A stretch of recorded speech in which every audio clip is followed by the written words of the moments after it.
मधुबनी के सुखेत गांव से दिल दहला देने वाली एक ऐसी घटना जिसको सुनकर आप थर थर कांप जाइएगा। जी हां, हम बात कर रहे हैं एक ऐसे दरिंदे दामाद की जिन्होंने ससुराल में रह करके रात्रि में अपनी पत्नी, अपनी सास और दो बच्चों का जो है बेरहमी से हत्या कर दिए हैं। और साथ में आपको बता दें कि दो बच्चे जो है किसी प्रकार से जान बचा करके वहां से भाग निकले हैं। बात करें मधुबनी की क्राइम की तो आए दिन ऐसी घटनाएं देखने को मिलती है। हम आपको बताना चाहते हैं कि इस प्रकार की घटनाएं पहली बार नहीं हुई है।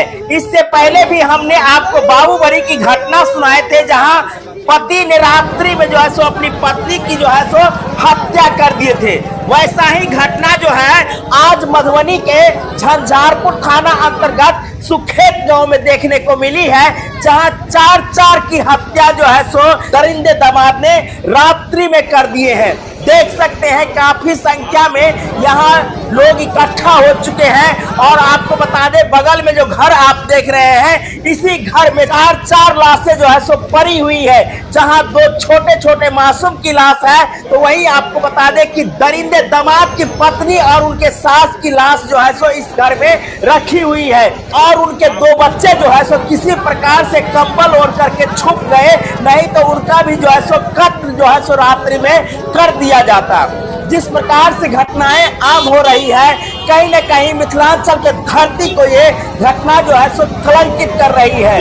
जहां मिथिलांचल की मिठास लोगों को पसंद आती थी, तो वही इस प्रकार की घटनाएं जो है सो मिथिलांचल को कलंकित कर रहा है। और खासकर जहां मिथिलांचल की हृदय स्थली मधुबनी को माना जाता है, उस हृदय स्थली में इस प्रकार से कलंकित करने वाली घटना घटे तो समझ सकते हैं मिथिलांचल में किस प्रकार की खटास जो है सो देखने को मिल रही है। घटना को लेकर के तमाम तरह की जो है सो प्रशासनिक छानबीन की गई है और इसके बाद जो है सो इस घटना को लेकर के तहकीकात की जा रही है कि आखिर इसके पीछे का कारण क्या है। तमाम आरोप जो है सो परिवार वालों की तरफ से उस दरिंदे दामाद के ऊपर लगाए जा रहे हैं, जिन्होंने लगभग 1 महीना से अपने ससुराल में रह रहा था और हत्या करके जो है सो फरार हो गए हैं। ऐसा आरोप परिवार वाले लगा रहे हैं। आप लोग समझ सकते हैं कि ये घटना किस प्रकार से दिल दहला देने वाली है। तो वहीं इस घटना को लेकर के काफी लोगों में आक्रोश देखने को मिल रही है। जैसा कि घटना स्थल पर उपस्थित लोगों का जो आक्रोश है वो आप देख सकते हैं। देख लीजिए किस प्रकार से लोगों में आक्रोश है और इस घटना को लेकर के लोग क्या कहते हैं।